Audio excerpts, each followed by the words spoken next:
All right, good afternoon, everyone. Welcome to the Grace Evangelical Baptist Church Conscious Book Club.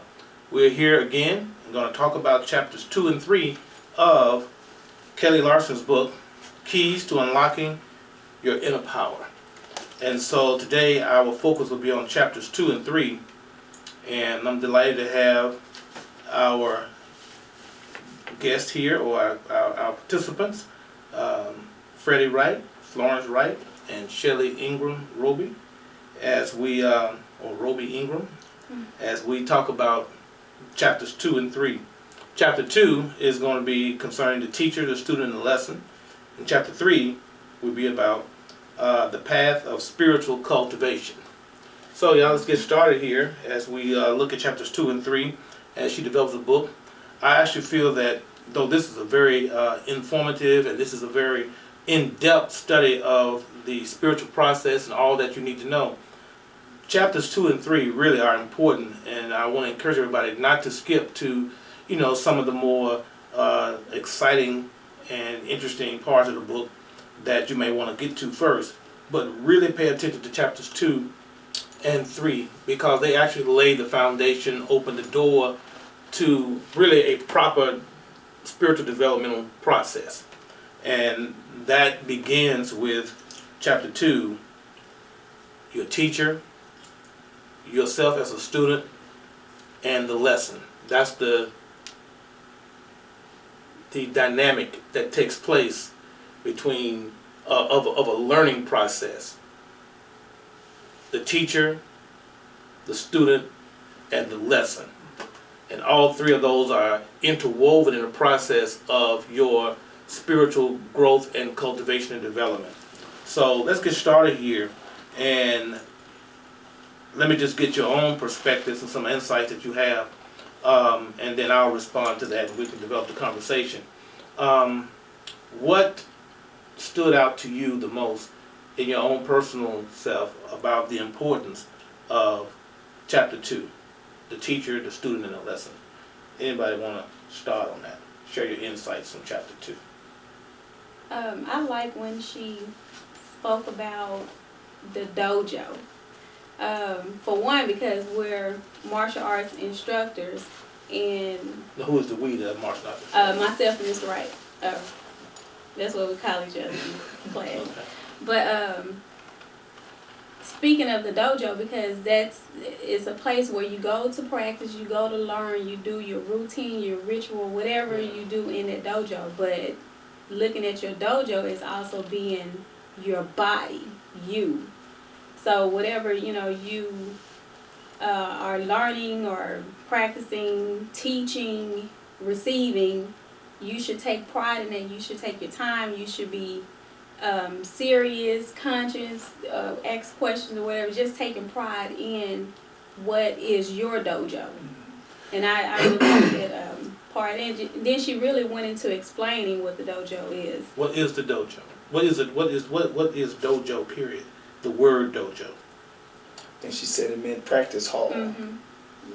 Place of practice, place of enlightenment. Okay. So it is so in other words, in this application, your body is your dojo. Right. Mm-hmm. And that is the place, the practice hall, where the learning process, one aspect of where the learning process takes place. Absolutely. Discover your inner dojo. Yeah. Discover you like that, don't you? Your inner dojo, I like that line. Discover your inner dojo. Yes, sir. Yeah. Okay. And in the wider sense, what do you do since y'all are Taekwondo teachers? What do you do in terms of what you do in a dojo? What do you do in a dojo? In the dojo, we have a certain way we conduct our class. We always respectfully honor our flag, and we get into some of our inspirational poems and quotes that we also recite, and then we go through what we call our forms. In other forms of martial arts, they're called katas, but it's basically the motions and movements associated with self-defense. Mm-hmm. And And all this takes place inside the dojo. Inside the dojo. Now, how would you compare or make the analogy between what you do in your Taekwondo dojo Mm-hmm. and what you do in your spiritual soul developmental process? One phrase: practice makes perfect. Going into your dojo, you're staying consistent with your on the spiritual side with your spirituality and your spiritual practices. In one of the chapters, I believe it was the next chapter where she was saying that you don't have to necessarily separate yourself to practice to become spiritual. In other words, meditate. even though it's good to have like a special place Absolutely. where you go and do your meditation, do Right. some of the other practices, Right. that you walk around, your special place is in you. It is in you, yes, sir. Right. And so this being quiet and learning how to pay attention to your inner thoughts is going into your dojo. Absolutely. So it's like going into yourself, going into quietness, into stillness, Becoming one with yourself. becoming one with yourself. Mhm. That's beautiful, isn't it? It sure is. Yeah. Anybody else you got some things you want to Well, share? I just wanted to say, with learning that, although we know that, but there are so many other people that say, well, I don't have time, or I don't have a room in my house, but it's within you. You make your own special place. You are your special place. But people say, well, I just don't have the room, I don't have time. Well, while you sitting in line waiting to pick your children up from school, Right. because people said, we're in line 15, 20 minutes before we actually get our girls. Or if you go to the grocery store, and especially if your children are not with you, you can sit in your car for 3-5 minutes and just, not at night, don't do it at night, Mm-hmm. but during the day, Or while you're just, driving. yeah. Or while you're Well, don't driving. do it, yeah. Because, even with some of the meditation music that we listen to, I hear people say that they listen to it while they're driving. I don't think that's a good idea. Mhm. But, you have to find that time, but it's within you. Right, and that's why discovering your inner dojo is so important, especially for a person who has a family, who has a job, and Mhm. Yeah. maybe some extracurriculars afterwards. After their children went after school, I believe Miss Larsen had a lot of that going on in her life, but she discovered that with practice, she could in a minute drop in and out of a meditation or calm herself, focus herself. So in the book, she said that it was good for her. It was meant for her to be busy so that she can learn how to That's access. good. Mm-hmm. It was meant for her to be busy It was so meant she for could her to be learn how to discover her inner dojo. Right. I think we'll come to you, Shelley, with your insights. But the conversation reminds me of a phrase that's actually in the Bible that we say sometime in the church, is that the church is in you, Yeah. and that you are the church. We think of the church as a building, but the temple, your body is the temple of the Spirit. So your body is a temple. Right. Your body is your dojo. Right. Exactly. Okay. Any other insights? You want to share something, Shelley? I just about the chapter 2. I like the whole chapter. The part, the fact that like Florence and Freddie were saying about your dojo being you. She also said that you are your teacher, Yeah. and that the important thing that you need to get to. Well, what I felt like she was saying was that. Even though you have teachers, you have teacher-student relationship, you have places that you go to learn, at the end of the day, you have to, as you evolve, get to the point where you ask and answer questions for yourself. Mm-hmm. And as you ask those questions, then the answers are formed within you. That is what makes you evolve farther, is what makes you have visions and deeper connections with higher beings that'll come to you and bring you those answers that you're asking, not of somebody else and saying, hey, can you tell me what this is?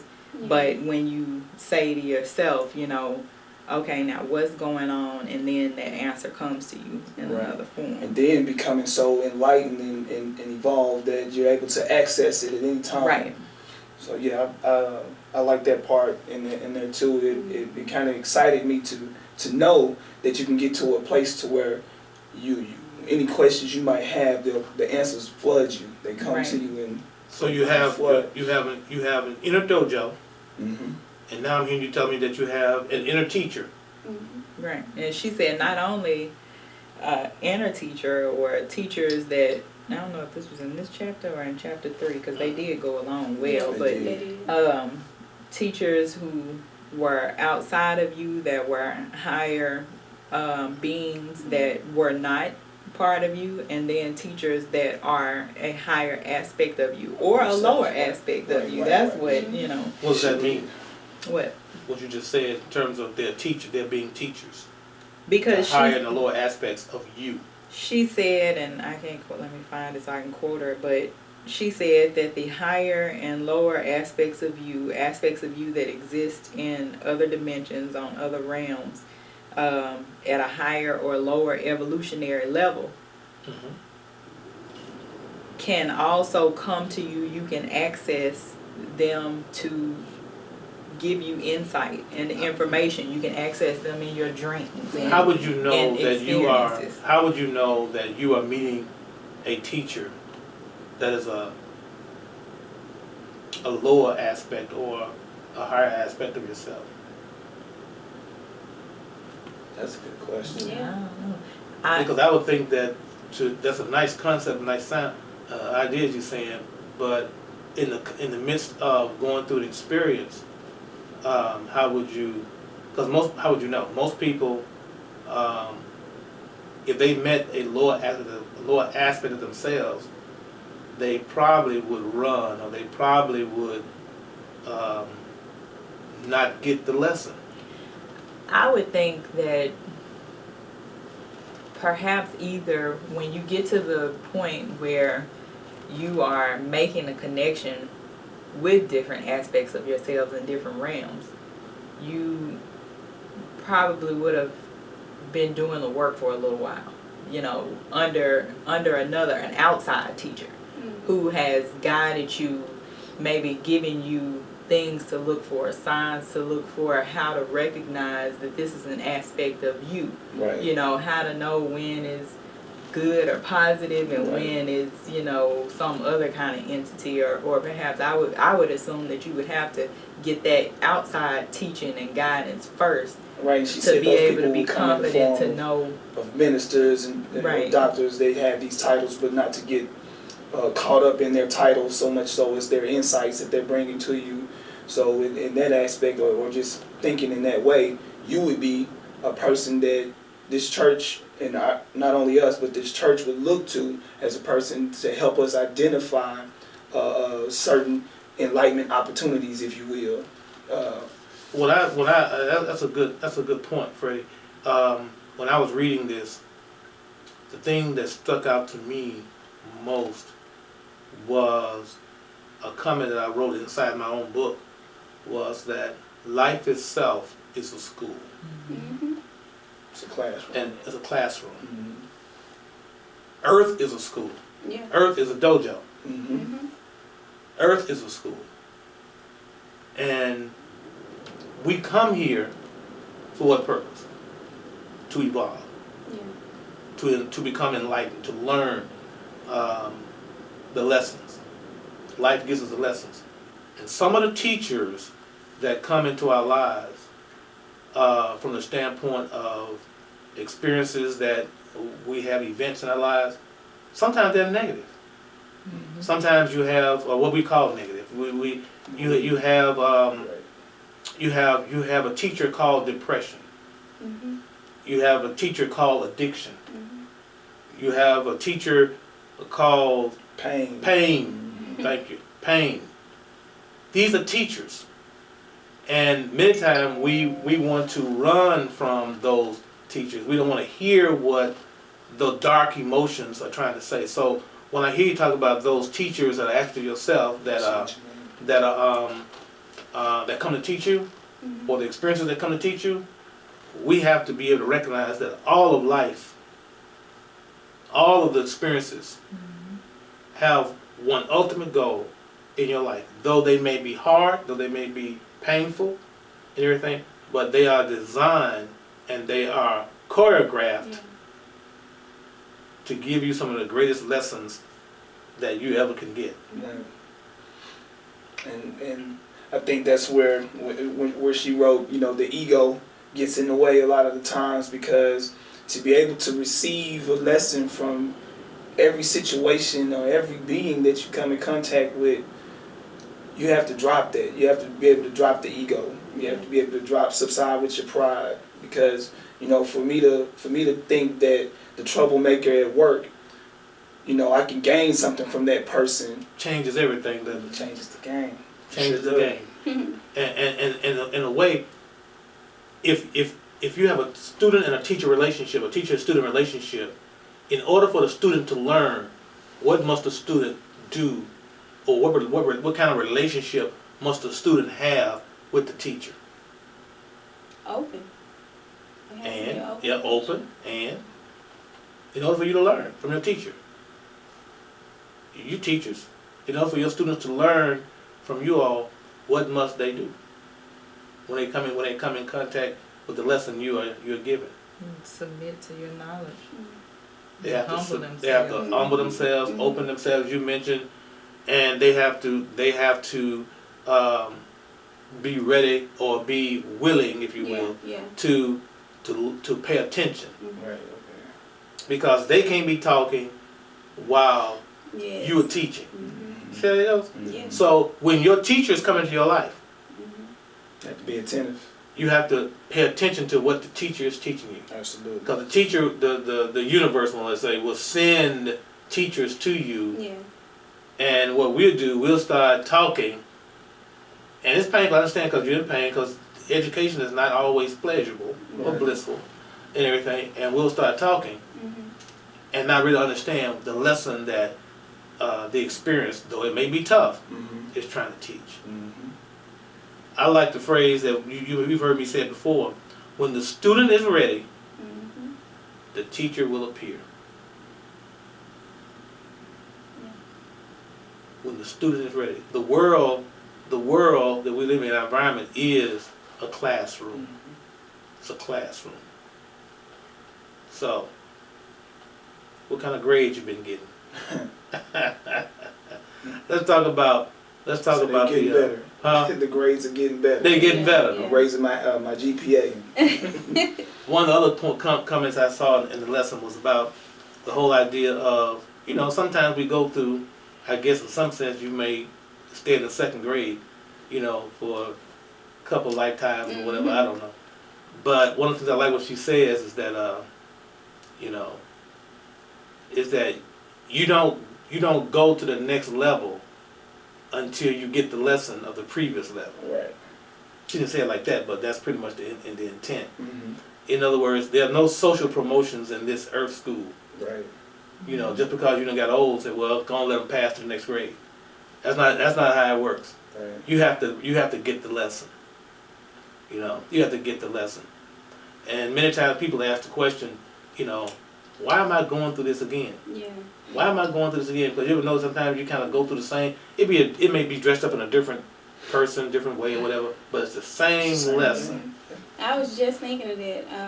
I think the way I understood it was, if you're repeatedly going through the same situation, and Shelley and I talked about this before, it's something that I didn't get, or it's something that I need to learn from this situation, and with us talking, she's kind of helped me to stop and think, instead of, especially if it's something that angers you. Okay, don't get upset. It's something that I need to learn from this situation. So I slow down and think about, okay, I'm just about to getting ready to do the same thing I did before, and it's going to happen all over again. So I slow down. So a lot of times, if you repeating the same something, you didn't do it right the first time. So the thing is that I guess you become a conscious student. Yeah. You become a conscious student. Pay attention. Pay attention, because you're here to learn, and the learning is not about intellect or just, you know, taking in information and knowing stuff. It's about becoming. Applying, right. It's about It's about becoming. I guess you might say it's about becoming the God that you are. Mm-hmm. Because I like one of the concepts she says, we really have never left. I actually posted this on Facebook. You really have never left heaven. Mm-hmm. So in one sense, we are actually aspects of the divine experiencing itself. Right. Yeah, I believe you posted, we never really left heaven. You said the Matrix just has you. Right. Mm. Right. And so the point is that we're here to learn something, to become something, to expand our awareness, to experience. You're here to have an experience. We are spiritual beings having a human experience. Mm-hmm. And in that experience, we are expanding, we are growing, we are becoming, the person who we really are. And that is why we got to develop the soul, evolve in the soul, because the ultimate end of this is what? Enlightenment. Mm-hmm. So what is enlightenment? What is enlightenment? What does it mean to be enlightened? And I think many times people get enlightenment confused with illumination. One aspect has to deal with, information. I know this. The other aspect that has to deal with wisdom, application, as you mentioned it. The transformation of, or the unveiling, if you will, the unfolding of all that you are physically, mentally, soulfully, spiritually. Mm-hmm. And that's a different game. Because haven't you seen people who know information, who got information, who have books, all this kind of stuff, and yet they're still learning the lesson? Yes. Mm-hmm. Yeah. And I think we all can do that, can learn from that. Anything else anybody want to share, some insights from lesson 2? I really like the way she break each section down. Mm-hmm. And I highlighted something in the section where she's teaching you, or she's kind of giving you some steps as to how to do certain things. So in the one that says becoming the conscious student, she said, as a student, it is your job to be an empty cup, open and willing to receive the gifts of your life's education. I really like that. Let's talk about the empty cup part. How does the empty cup in your understanding relate to the teacher, the student in the classroom, or the lesson? An empty cup. A person that comes to you, for example, with us teaching Taekwondo, they come to you and they're empty. To me, that translates into excitement, excited as well. Like they're eager. That's a better word. They're eager to learn. They don't question you. Yeah. They do as they're told, and once they're taught it, they apply it. They have it. They can use it, and that begins to fill the cup. Mm-hmm. And then in our world, with martial arts, Taekwondo, once you reach the black belt level, you would think the cup is full, but there's a lot more room at the top of that cup. So how do you? That's a good point, Freddie. So how do you, if you are a black belt, and you consider you're at the top of the game as black belt, what do you have to do to continue to learn? If you've already have become, it goes back to the question that you were asking Shelley about how do you identify the people who are a lower aspect of yourself versus a higher aspect of yourself. The student, now that you're a black belt, your student is like the lower aspect of yourself. And I tell you, I learned a lot from our students. Oh yeah. You learn a lot. That's exactly when he asked that what I was thinking about, because my son is a student of theirs, and I hear them and their superior, who is a higher aspect, I guess, of you guys in that example, Yeah. all the time say that he does not need any more black belts. He says He says all the time he doesn't need any more black belts who are just wearing the belt. On paper. He wants people who know what it's like from the bottom all the way to the top, and who reaching back and helping, you know, those beginners and working with them. And they have at every level, they have the whatever that next level belt is, they have them showing the other students stuff sometimes. Absolutely. And I think that's one of the things we were talking about here at a meeting we were having, our education group the other night. The best way to learn something is by teaching somebody else, because if you see them learning and you see them making mistakes, you say, hey, you know. No, we call it each one teach one. Yeah, yeah. You know it, you know, now you teach it to the person that's the next level is an orange belt, but you know this white belt, so we'll put you in front of the white belt so that you can show them and teach them. Okay. And Miss Larsen said in her book that amassing knowledge on paper and knowing things doesn't necessarily mean that you're evolving, which speaks to what you were saying. You had just mentioned that our chief master says he doesn't need any more black belts, meaning paper black belts. You're a black belt on paper, but you don't practice it. You don't, you know, you're not evolved as a black belt. You just know of the black belt way. I think that's a very good point, but I want to add this to this. My question about how does a black belt, person at the top of the game, who the person who's the white belt will look at him and say, you're a master. How does the black belt learn? And y'all do mention the fact that he can learn from his students. But the question is, what dynamic inside of the black belt master uses so that he can learn from his student? Easily stated. You have to now become humble. You can't be, you know, okay, I'm a black belt and your questions are petty. The things you want to know are beneath me, and go ask another, you know, a rank, because you know I'm here now.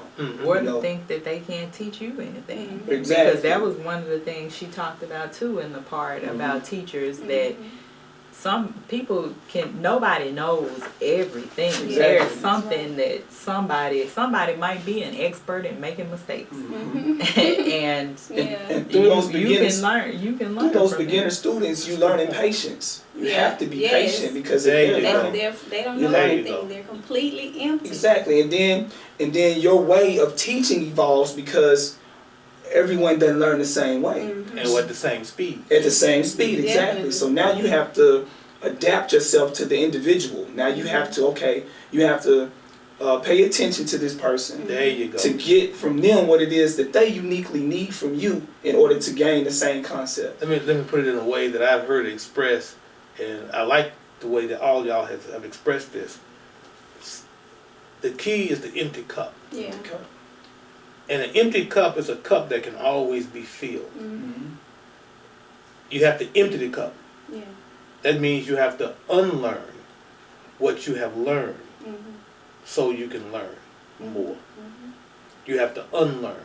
I think that one of the biggest things, this is why I say that chapters 2 and 3 are so critical to being able to take in the information that's going to follow here. Particularly, it's going to get really, really, really steep when you move into chapter 4 and beyond. Absolutely. Is that you have to open yourself up, empty. You know, a lot of times we have these paradigms, we have these ideas, we have these thoughts that we come into the classroom with. Right. You know, this is how it is, this is how I am, this is what it's going to be. I kind of know ahead of time what's going to happen. Yeah. You have to divest yourself. You have to empty yourself. Or as you said, somebody said, humble yourself. That's another way of saying empty your cup. Yeah. To be open to a new learning experience. Like you said, learning patience, or even sometimes, be honest with you, your students can give you a point of view that you never considered. I mean, it's just like when we had Teen Challenge on Monday. and we've been dealing with this whole thing of Genesis 3 and Adam and Eve being naked and having their awareness open. And I don't forgot the student's name, but a teen said something. He said, well, how did they know they were naked if they had never known nakedness? Yeah, yeah. That was a good question. And that caught my attention. Yeah. That caught my attention. And it was, I thought about that the rest of the night. And I had to call with my friends and say, man, let's think about this. How did they know that they were naked? That's a deep, I got excited. Yeah, yeah. Like you said, when your cup is empty, you get excited. Right. I got literally excited for my own personal reasons because it said so much. And I had, to be honest with you, I had not even thought about that. Yeah. And I'm supposed to be a master teacher when it comes down to the Bible. I had never thought about that. Yeah. That's what I was That had me up almost the whole night. Thinking myself, man, that's really deep. And the kid who said it, he just said it. I don't think he really went that deep into it. Yeah. But it was That was for me. Right. It was so profound. And I really appreciated that. I had to call some other little egghead friends and talk about it. But that is the joy. You have to have a joy of discovery, a joy of learning. I tell people all the time, they don't realize is that for me, the classroom, the teaching student is an ongoing process. Ongoing process. Yes. And you learn and then you unlearn and you drop back down and you learn some more. Right. It's an ongoing process, an humbling process, it's an ongoing process. Let's talk about the chapter 3, focus on chapter 3, where he talks about spiritual cultivation. I think that's the title, the path of spiritual cultivation. And this is important because I think what I feel that she's trying to say is that there is a developmental process in which your spiritual growth takes place. Right. A developmental process. Anybody want to share some insights on that idea of spiritual cultivating? This idea of when you think of the word cultivate, what kind of word is that? Cultivate, cultivation. What kind of word is that? What does it put you in mind of? It's something you usually think of when gardening. Absolutely. Yeah. And what do you think is involved in cultivating, like a garden or a flower? Well, I think that maybe the reason that she used it is because when you talk about the cultivation of that's involved with gardening, you can take it from the simplest tasks of just making sure that a simple house plant is getting enough water and sunlight, all the way to the most complicated task of splicing one plant and combining it with another and creating something new. So I think, that was one of the main points that she made at the sum up the whole chapter was that people are at different levels of experience. Right. And that the important part about it is being conscious of the fact that you are having spiritual growth, that you are in. And I think in that it's important to understand, like you just said, I'm going to repeat something you just said, everybody does not develop at the same time, at the same speed. And it's important that you recognize where you are in the cultivation process, where you are in the cultivation process. I mean, I think we need to say that again. It's important that you recognize, not that somebody else tells you, oh, I can see, that you are growing spiritually, or you ain't grown none since you were 12 years old, that it doesn't matter. For you to know deep within yourself that a connection is growing within you. That's right. Is a serious thing. It means something. It changes things. Right. I know, me personally, I think I've been going through an experience lately where I've been having more experiences, more profound experiences, and I've been sharing some things with Miss Kathy Gibson, who is one of our teachers, and she's been telling me this, your connection is growing. And for her to tell me that at first, I'm like, yay. But the more I do things and I actually can see it and feel it. Me. I can see it. I can feel it. I know it's there. Right. Then it's totally different ball game. Okay. It makes all the work different. It makes everything different. The difficulty that I have is in leading this church, because I see very clearly people at different levels of spiritual awareness. I see it. Yeah.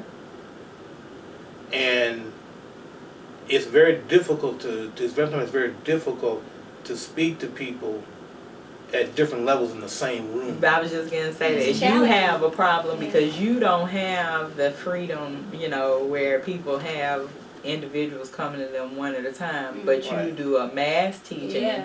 and I may get one thing. Well, I don't know, when just out of what you told Sunday, we all three focused on something different, probably, Right.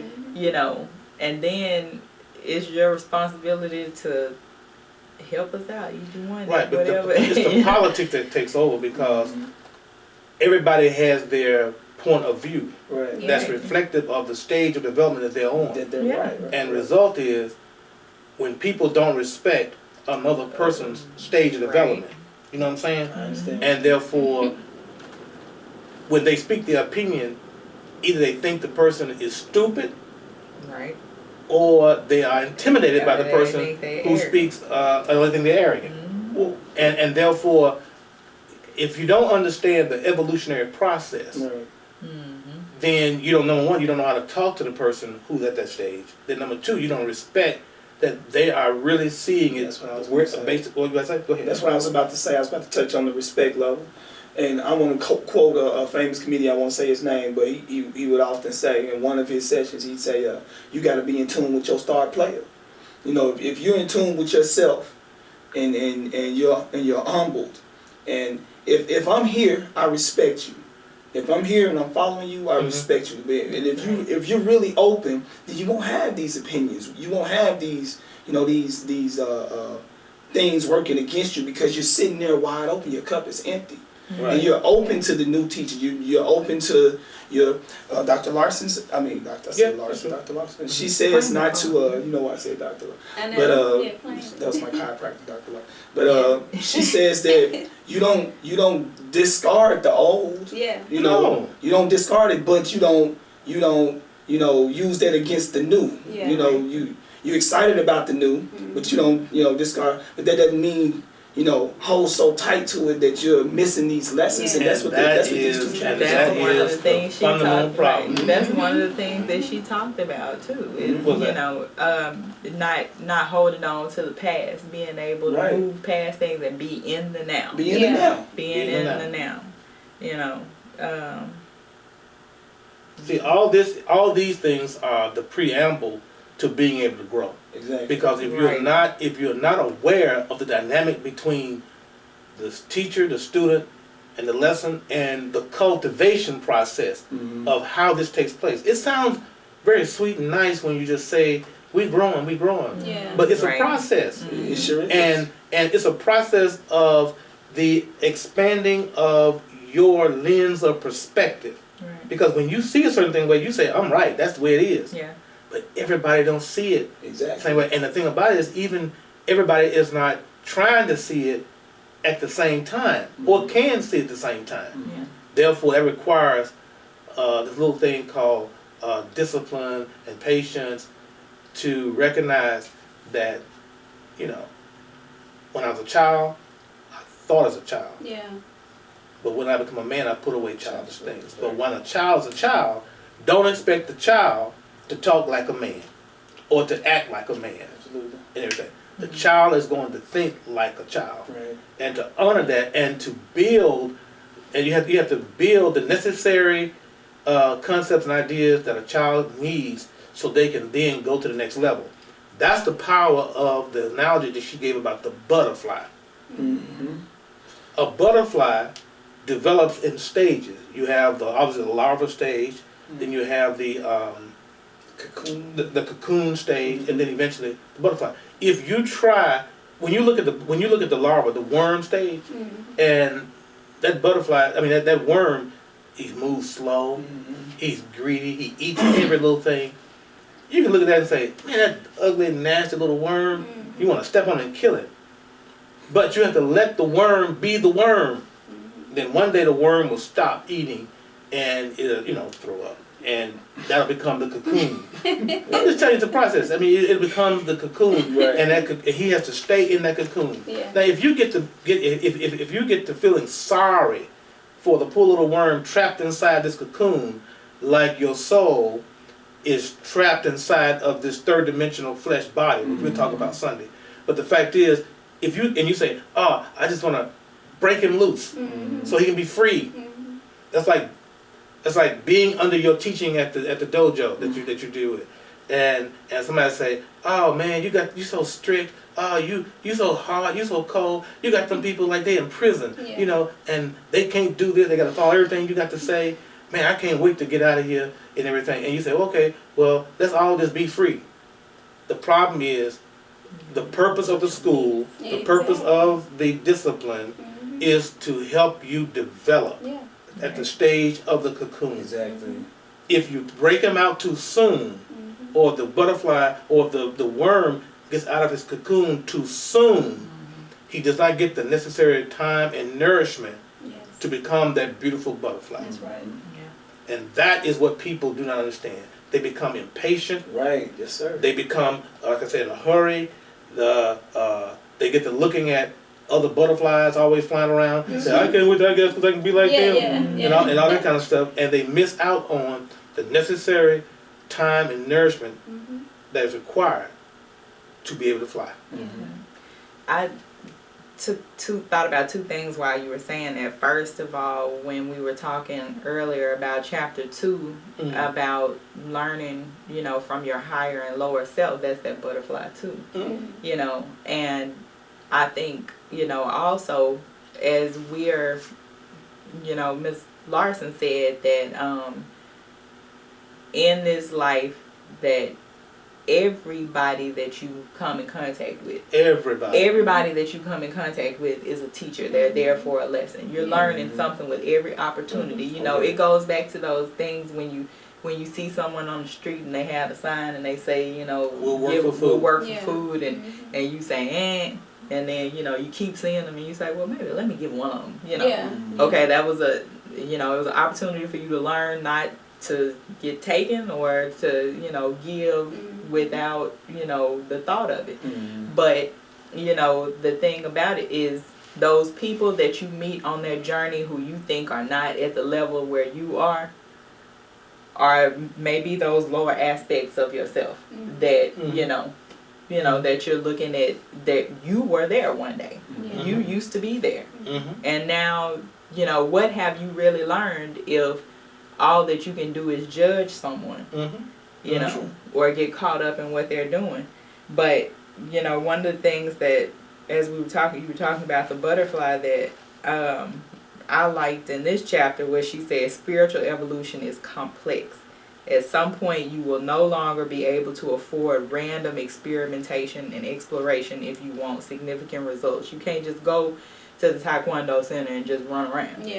You have to have plan and say, this is what I'm going to do. It's not just willy-nilly. I just happened to wake up this morning and look pretty. I got to make an effort. You can't go from white belt and then a week later, 2 months, we give you your black belt, and then, just using the Taekwondo analogy, and then you go to a tournament and I put you in a rank with a black belt. No, you have to go from, you got to go through the stages. White belt, orange belt, yellow belt, camel belt, green, all the way up. There are, 9 levels? And then the 10th level is black belt. And you have to be in them. You have to be in them while you're in them. You have to have, you have to have a discipline. Right, exactly. You have to have a process.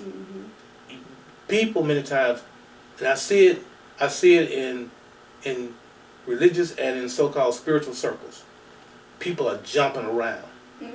They don't know how to get up under a master, a teacher, a guru, and sit your butt down and be still and learn from the man, the woman, the teacher, learn of them, learn from them. Mm-hmm. You see, many times we want to come in, jump out, rest, come back in, take breaks. No. You have to go through a lot of the difficult people have with leaders and everything. It itself is a training process Yes. to know how to take instruction. Yeah. I remember one of my teachers, not in spirituality or nothing like that, but it was a spiritual practice, was a man who identified himself as a pagan. He said, "I am a pagan," and not in the traditional sense of what religious sense of paganism. No, he said, "I'm a heathen. I live any kind of way." But he was the boss of the company. He ran the company. He was my employer. Mm-hmm. And the first question he asked me, he said, "Can you take instruction? Can you take instruction?" Mm-hmm.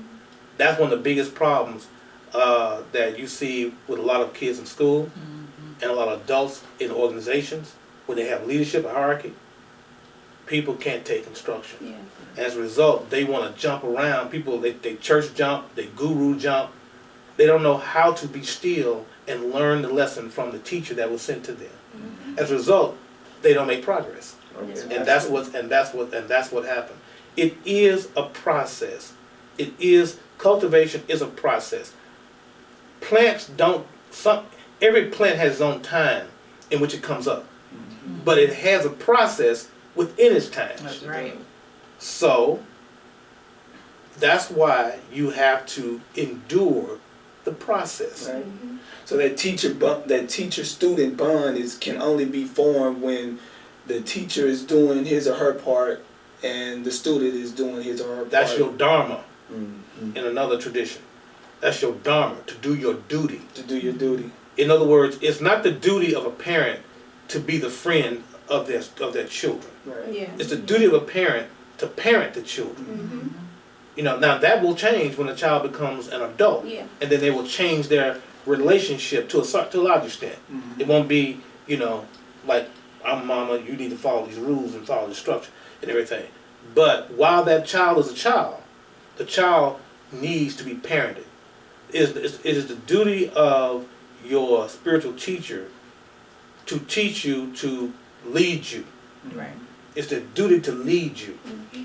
That goes back to when we were talking earlier about how will you know when you come in contact with your higher or lower self. Mhm. Yeah. Because if at some point, if you don't have someone to help you and guide you, Absolutely. if I sat in the house all day by myself, reading and looking and talking to myself, Mm-hmm. then I could, and again, I go into, okay, you look like a slob. I can get out of bed, hair all over my head, Mhm. drool all over my face. I'm in the house by myself. To me, I've never been, I'm not going outside around other people. I think I look great. Mhm. If there's nobody there to tell me, do this. Start out with just run the comb through your hair. Yeah. There's nobody to give you those basic steps or nobody to hold you Somebody has accountable. to tell you. Nobody to hold you accountable. Somebody has to tell you that you look jacked up. Right. Yeah. That is not right. You don't do your hair like that. That's right. You don't put your clothes You on like need that. some Somebody kind of guidance. has to tell you some information. You can Yeah. say that you are the most honest person with yourself in the world, and okay, I know I look bad. You can say that, but you really don't know until you are willing to accept Instruction. and criticism Yeah. Well, that's from what I'm saying. somebody else. Yeah. And I mean, by criticism, I mean, well, some of your Right. teachers, some of the teachers are negative. Criticism. Some of your teachers do use negative reinforcement, Yeah. and that can help you. Mm-hmm. But again, Or honesty, not or- criticism. yeah. we want Yeah. to but Right. you do need information and guidance on how to do. Mm-hmm. Right. And I think that's a very important thing because people like to hear the idea that, I am the dojo, I am the teacher. Mm-hmm. But what is the I am that's teaching? Yeah. Yeah. And your teacher, your external teachers, many times know information that you just can't get on your own. Yeah. I don't care, I'm sorry. I don't care how much you say that. Well, the Holy Spirit, the Holy Spirit gonna tell me what this means. I don't care how many times you tell yourself that, you can pick the Bible up and everything. But remember, the Spirit has to speak through the faculties of your own understanding. Right. And if they're low, whatever the Spirit is saying that is genius, you can't hear it. Right. Yeah. Many times it requires that you have to go and you have to arm yourself and sit up under somebody who has been trained and who has experienced what it is that you're trying to accomplish. Right. And that's a tough lesson for a lot of people. It Yeah, sure it is. is. And it's the reason they keep repeating it. Like she said, either in this life over and over, or you've been repeating it in past It's lives. one of the things. It's one of the things that she said that I want to point out, and I thought was very. I started in my book. It said, well, I put an asterisk beside it. It says, hidden within the teachings of every religion are elements of the enlightenment process. Yeah. So that means, to me, that okay, we are within the Gnostic Christian tradition, the Christian tradition, in our approach toward enlightenment. Some of this may be in the Buddhist tradition, or an Islamic tradition, or in some other non-theistic religion tradition. And yet, the Spirit, the one, the all, the source, she has made it available that no matter where you are, when you are, what you are, there is a path that you can follow that will lead you to where you need to go, which is obviously cultivating the human body of light. I think that's very important because many times people assume that, well, you know, I got to get out of this and go to that because they got it. No, you can get it right where you are if you're willing to listen to your teacher. Yeah. You about to say, Shelly? No, I was gonna say before we start wrapping up, and you know, because we can talk probably about chapter 2 and 3 all day long, you know. But some of the points that she was making in the book, I just wanted us to touch on them real quick. One was that you do not need a meditation room. Right. You know. Right. You know, and she said that it's a good. It is. You know, she thinks it is an excellent thing to, you know, for everyone to meditate. Right. But, you know, just like we talked about the fact that, you know, the dojo, you don't have to have a place, but, you know, it's good if you can eventually get a meditation room, but you don't have to use that as an excuse why you're not doing it. Why you're not doing it right. Committing to yourself. Oh, yeah. What does that mean? I mean, I'm just reading them. Yeah. Somebody else can talk. I'm just making sure you're reading Just somebody. put them out there. No, I mean, I'm saying somebody else can. Well, talk, with committing hit the to point. yourself, like if you say that I want to start meditating, you can't meditate Monday and then wait a month later and meditate again, and someone maybe share their experience with you, and then you say, well, I've been meditating and I hadn't. Well, you're not going to because you hadn't committed to yourself that this is what I want to do. This is what I want. So you gotta make a decision and do it. Right. Don't lie to yourself. And another part of the commitment is not allowing distractions to hinder you from that process. When you commit to something, you're getting it done no matter what. Right. You know. So, and I think another thing is speaking on that as far as I want to say something about when she made the comment about your teachers reveal themselves or appear to you when you're ready for them. I think it's important for you to be curious and excited and ask questions, because I believe that's then when your teacher manifests in your life. I feel like once you become curious and you have these questions, Why I think searching? you know, because you know, I asked you a couple questions after our last session. I learned some things. I asked you a couple. You know, you have to have questions. You have to be in the now. You have to want to know now. You know, so. Because that's something that you always talk about in Bible study. If you're not asking questions, then nothing's happening. We just sitting here. And think. You often ask us to dig deeper. Go a little deeper with it, think harder. And I try to adopt that same attitude with our students. I'll ask them to think instead of just showing them, especially if they're well versed in there. They already know what to do. It's just that they haven't been practicing. I'll force them to think. And maybe let them continue on the wrong way. And then when they get to a certain point, they're like, oh. Yeah. But you have to think and ask questions and be humble and drop your ego. If you want. I'm gonna tell you something, Freddie. as a student, the thing that if you are a student, the thing you need to be most concerned about is when your teacher stops talking to you.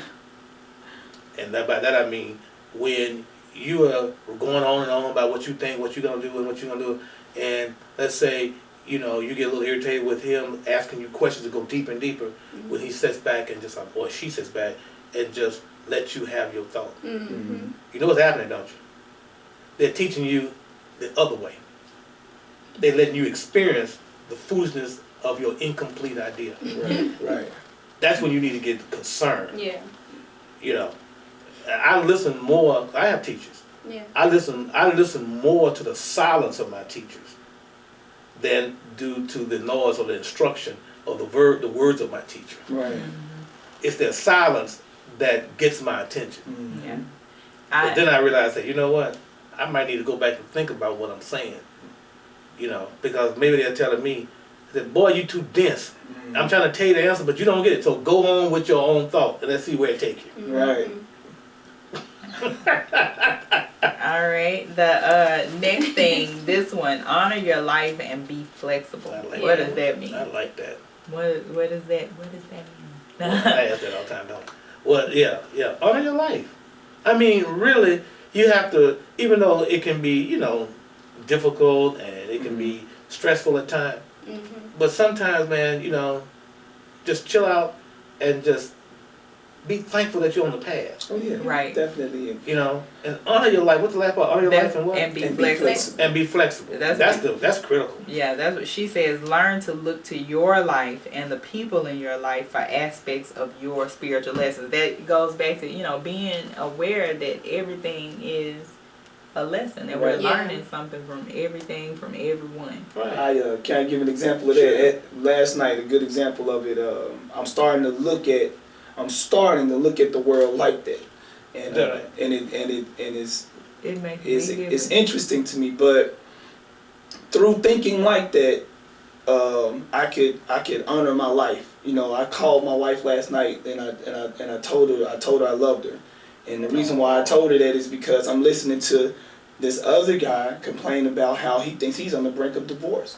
Just earlier in the week, there's another guy complaining that, you know, she's wanting to kick his cousin out on the street. He's giving him a place to stay for a little while, and you know, so that, you know, that's a really direct way of honoring your life, because now it's like I'm looking at my life, you know, like, okay, you know, I'm busy and I'm running and I'm doing all these things, but there's nothing else I'd rather be doing, because I could be in these guys' shoes, Right. you know. So that was my lesson from them, you know. Honor your life. Honor my life. Yeah. Thank God for What your I had. story, what you had. Right. Yeah. And finally, in that particular, you know, section, it's not what you know. Spiritual development is not a matter of how much you know. Instead, it is a matter of how well you utilize what you know. Application. I'm gonna close with this particular insight. As many of you know, Dr. Gibson is my main teacher, guru. I get a lot of information, instruction from him, and everything.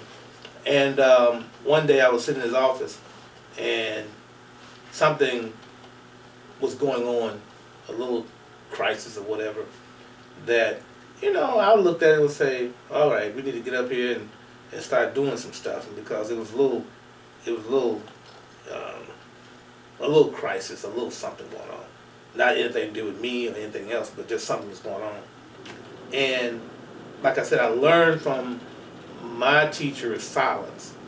And I sat there and I watched how he responded. I was just watching, not so much what he was saying, but what he was doing in his response. And I mean, I'll be honest with you, I learned a whole lot just by his silence. Before he acted, he was still. That taught volumes. Like I said, many times, and I've watched him, you know, I've seen him, you know, respond, do some actions. And but my point is, it's not so much silence or action or voicing. It is to know when to do which one at the right time. Yes. That's wisdom. Sure. That's wisdom. And so, like I said before and now we get ready to jump into the deep waters. Mhm. But chapters 2 and 3 are very important that you read and reread it and reconsider your relationship with your own inner dojo, your inner teacher, your external teachers, your external dojo, to remember that life itself is a mystery school. And no matter how busy you are in your life, you can in that busy schedule find time and understanding to be about the spiritual development. When the student is ready, your teachers will appear. God loves you. Continue to read the book. We'll see you next week for chapters 3. I think it's chapter 3. 4. 3. No, it's chapter 4 and 5. We'll be back next week, chapters 4 and 5. And until then, have a great day. Have a great life. Continue to read, unlocking the keys to your inner power. See you then. All right. Namaste.